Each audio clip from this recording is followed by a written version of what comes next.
لحديثك بشواء أبو داود لجابر كري عبد الله بومان إهني وبشواء إمام أحمد وابن ماجه وابن حبان وابن خزيمة وأبو يعلى وإمام حاكم بحديثك صحيح وذهبش موافقيك لابن عباس وبومان إهني أمدو كلا صحابة برزاء فرمون أن رجلا أصابه جرح في عهد النبي صلى الله عليه وسلم، وفي رواية أن رجلا أصابه جرح في عهد رسول الله صلى الله عليه وسلم ثم أصابه احتلام فأمر بالاغتسال فمات، فبلغ ذلك النبي صلى الله عليه وسلم فقال قتلوه قتلهم الله، ألم يكن شفاء العي السؤال؟ أمدو برزاء فرمون لسفر كان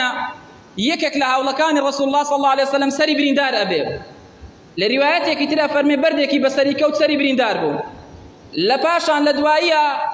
لشي جران أبي كردواري خو من شيطاني بيبي كنير توشي جنابت أبي أبيش برسيارك الله آية بوم هي تيمم كم لشم جران بوا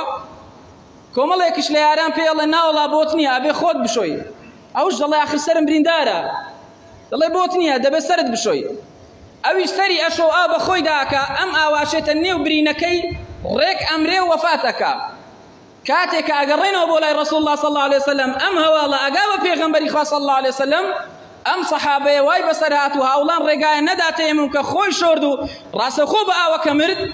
في غنبري خاص صلى الله عليه وسلم فرموي كشتيان خوابيان كجي لرواياتك إمام حاكم فرمي سيزار فرموي كشتيان دك ربي خوابيان كجي كشتيان دك ربي خوابيان كجي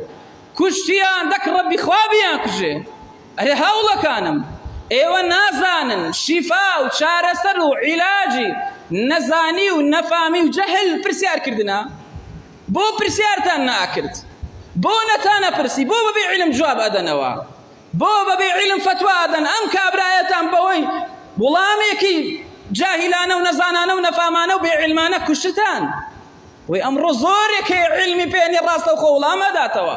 أما أنا هموي هو كارن بو زور بوني جهل ونزاني ونفامي